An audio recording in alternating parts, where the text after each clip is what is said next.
Hi, this is Dr. Gregory Sadler. I'm a professor of philosophy and the president and founder of an educational consulting company called Reason.io, where we put philosophy into practice. I've studied and taught philosophy for over 20 years, and I find that many people run into difficulties reading classic philosophical texts. Sometimes it's the way things are said or how the text is structured. But the concepts themselves are not always that complicated, and that's where I come in. To help students and lifelong learners, I've been producing longer lecture videos and posting them to YouTube. Many viewers say they find them useful. What you're currently watching is part of a new series of shorter videos, each of them focused on one core concept from an important philosophical text. I hope you find it useful as well. The third letter in the correspondence between Heloise and Abelard is by Peter Abelard responding directly to Heloise's letter, in which she had suggested that although they are now both professed religious, they are still married and can continue their love with each other in a completely innocent and licit way by writing to each other. And Abelard is going to effectively reject that idea and provide a number of considerations why that should be the case, some of which have to do with himself and some of which are more general and bearing on both of them. So he begins by saying that, I've sent this letter. I didn't think it would get to you. I was writing to somebody else to console him. And I described the series of my disgraces to make him less sensible of the loss he had sustained. I didn't mean to hurt your feelings by reawakening all these old feelings and memories. And so he says, I intend to mix my grief with yours and pour out my heart before you. In short, to lay open before your eyes all my trouble and the secrets of my soul, which I have concealed from the rest of the world. So he's in effect saying, I will do, at least in this letter, what it is that you asked me to do in your letter to me, which is to write as a husband to a wife and, not in a studious way, just give me what it is that's really on your heart and on your mind. And so he's going to say, okay, you're probably not going to like this. And he's going to tell her about his condition. So he says, what I first tried to do was to get rid of my thoughts of you. There was nothing after our calamities but to erase out of our minds by painful endeavors all marks and remembrance of them. I wish to find in philosophy and religion a remedy for my disgrace. I searched out an asylum, a safe place, to secure me from love, and I came to the sad experiment of making vows to harden my heart, taking religious vows to leave her behind. And then he says, what did I actually get from this? It didn't work out the way that I wanted it to. My passion has been put under restraint, meaning I'm not going to indulge it. But the ideas still remain. And why do they remain? Well, because of memory. He says, my love is not weakened by those reflections I make in order to free myself. The silence I'm surrounded with makes me more sensible to its impressions. When I'm unemployed with any other things, it makes itself the business of my whole vocation, till after a multitude of useless endeavors, I persuade myself it's a superfluous trouble to try to free myself, and it's wisdom enough if I can conceal from everyone but you my confusion and weakness. So I'm still thinking about you all the time, is what he's saying. I wasn't able to drive you out of my mind. He even says, I removed to a distance from your person with an intention of avoiding you as an enemy. But I seek for you in my mind. I recall your image in my memory. And I betray and contradict myself. And this is characteristic of this letter. This theme will come up multiple points. A confusion, wavering between two things. I hate you. I love you, both at the same time, right? And he says, This is a sign of our human weakness. Religion commands me to pursue virtue. Love still preserves its dominion in my fancy. Memory supplies the place of a mistress. Piety and duty are not always the fruits of retirement. So, I'm in kind of a bad state. Maybe you didn't know that. And then he's going to talk about her letter a little bit more and the things that she said. So in her letter, she said, I didn't take my religious vows for God. I took them because you commanded me to, and I did it out of love for you.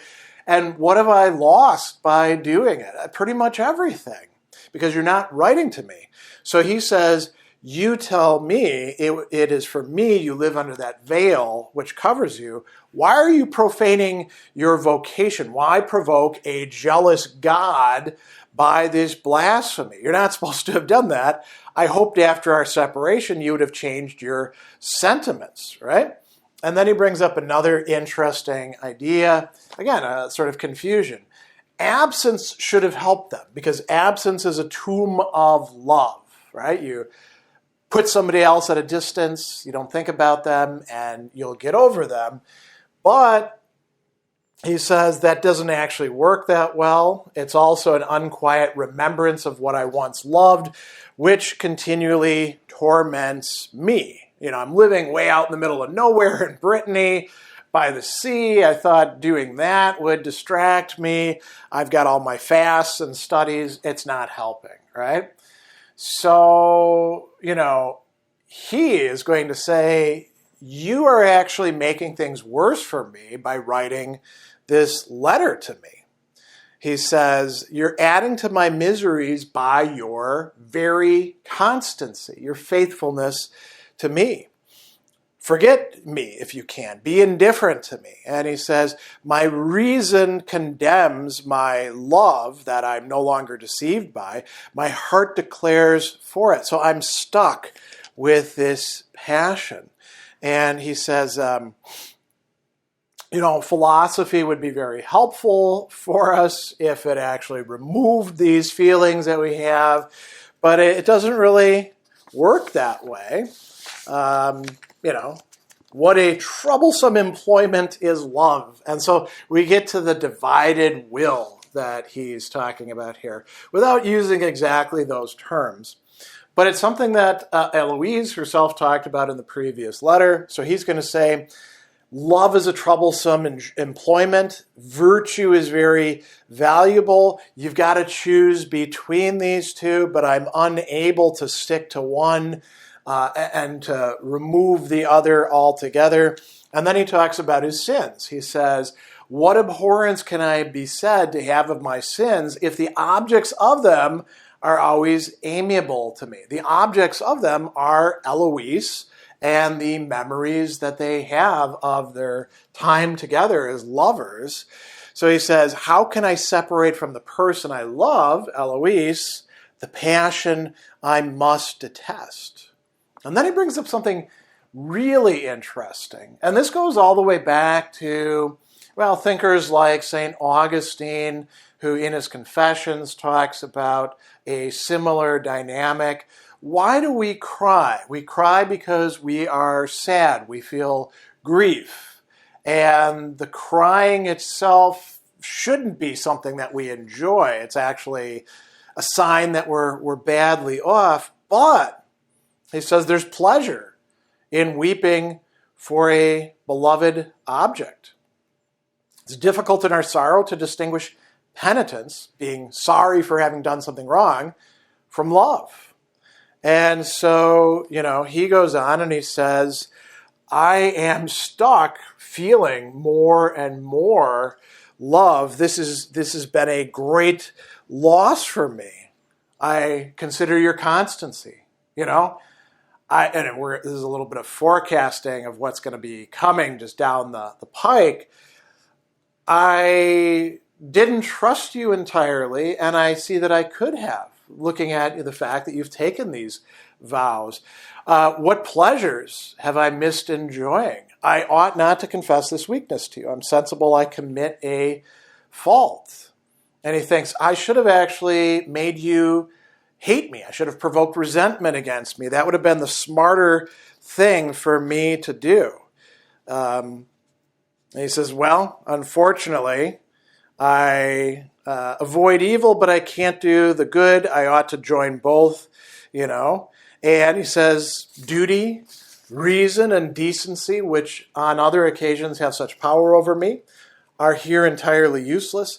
The gospel, so the, New Testament writings about Jesus, is a language I do not understand when it opposes my passion. Even my vows are feeble helps when opposed to you. I'm still stuck loving you, Heloise. And so this is a problem. He talks about a struggle, or actually strife, between inclination versus duty. So on the one hand, we have what's right. On the other hand, we have their love for each other. And he's unable to commit completely to both of them. He would prefer to do what is right, but his love for her keeps arising. And so he's got a remedy for this. It's not one that Heloise is going to be very happy about. So she gave him a kind of dilemma, love me as a husband, even a emasculated one, love me in the writings that go back and forth between us, or show pity on me and give me religious instruction, because we'll have to get out of this love somehow, or in some manner transmute it into love for God. So he says, what I want you to do is realize that I am a miserable sinner. I want you to withdraw yourself from me and contribute to my salvation. If you really love me, that's what you'll do. And he says, I am here releasing you of all oaths and engagements. Now, of course, not to God, he can't do that, but to him. So he's saying, you don't have to be married to me anymore. You don't have to feel obligated or even love me anymore. Be God's holy. That would be the best thing. I would indeed be a religious person, and you a perfect example of an abbess, the person who is in charge of the convent. And he says, you're going to tell me that I should return under a pretense of devotion. I'm not sure how I should answer. But I think that what we need to do is to forget, in the case of love, as the most necessary penitence, a way of making things right with God. And he says, we don't want to make a second pleasure of our indiscretion. We should confess our sins with humility. The only way to return to God is by neglecting the creature we've adored and adoring God who we've neglected. So I adored you, Heloise. You adored me. Let's turn away from that and turn now to God. He says it may appear harsh, but it must be done if we're going to be saved. And then he's got so that's the goal. Then he's got a means to that goal. And he's going to lay it out for her here in the letter. He says, what I have as a design and intention is meriting your neglect and your hatred. I want you to forget me, or if you can't forget me, I want you no longer to love me, but to hate me. So I can do that by revealing to you just how miserable a bastard I was in having you take these religious vows. Why did I do that? Because I didn't actually trust you. I didn't trust you personally. I didn't trust women in general. He says, love has more of distrust than assurance. I was apprehensive of abundance of things because I saw I had abundance of defects.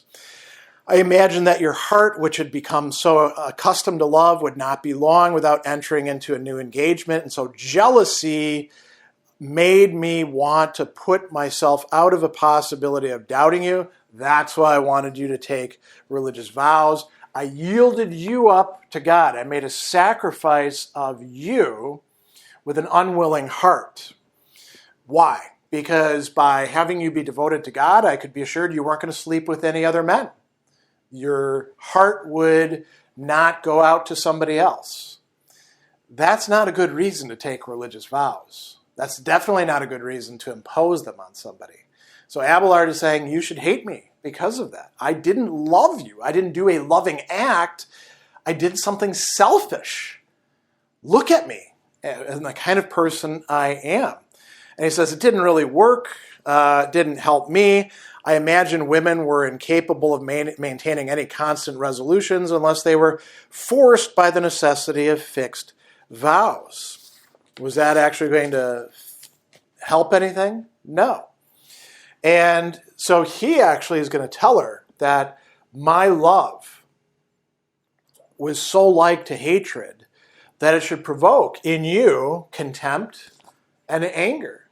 Now that you know this about me, you can effectively change your feelings and leave me behind. And he says, the very moment when I was convinced of your being entirely devoted to me, when I saw you were infinitely worthy of all my love and acknowledgement, I imagined I could love you no more. I thought it time to leave off giving you any marks of affection. And so I just kind of what we nowadays call ghosted you. I effectively left you behind. And he said, my jealousy for a little while seemed to be extinguished because what, am I going to compete with God? You take, your religious vows to God. He can have you. And then that's okay. No other men are going to. And so he says, we have a problem here. I offered you up to God. It didn't work. God rejected my offering and continued the punishment. What is the punishment? I still love you. I'm still conflicted about you. I can't really deal with this. And then he's going to shift topics. And he's going to say, here's some additional considerations. We created a public scandal for the entire kingdom of France. One of the biggest medieval kingdoms, right? People know about them. He says, our amours are read and admired. Love which produced them has caused them to be described. We will be a consolation for the failings of youth hereafter. We're setting a bad example, in other words, for other lovers, and those who offend after us will think themselves less guilty. We are criminals whose repentance is late. Let's repent. Let's devote ourselves to God instead. Let us offer up these sacrifices from our hearts. And he goes on to say, learn from your own misery, the misery she's talked about in her letters, and succor your weak sisters. Pity them on considerations of your own faults. You are in charge of a convent. You have responsibilities. You can't be thinking about your love for Abelard all the time. You've actually got to knuckle down and start living a fully religious life. So he's going to go on towards the end and say, this is difficult when love has once been sincere. How difficult is it to determine to love no more? It's 1,000 times more easy to renounce the world than love. I hate this deceitful, faithless world, but my heart, still wandering, will eternally make me feel the anguish of having lost you, in spite of all the convictions of my understanding. In the meantime, though I be so cowardly as to retract what you've read, do not suffer me to offer myself to your thoughts, but under this last notion. So he's saying, I'm doing partly what you asked me to do, revealing my thoughts to you, my most intimate thoughts. Use them as an occasion to hate me, to despise me, to put me aside, to turn yourself to God instead. And so he goes on and he says, for me to love you truly is to leave you entirely to that quiet, that retirement and virtue afford. I've resolved it. This letter shall be my last fault. Adieu. Literally, to God, right? But adieu also means, okay, this is the end. It won't actually be the end, but this is the end in this letter at least. And he gives some final orders. If I die here, my body will be carried to the house of the Paraclete, the nunnery where Heloise is with her sisters. You'll see me in that condition, not to demand tears from you. Weep rather for me now to extinguish that fire of love that burns me. So he's saying we need to put an end to the love that we have between ourselves and move on as religious people, choose God, virtue, and duty.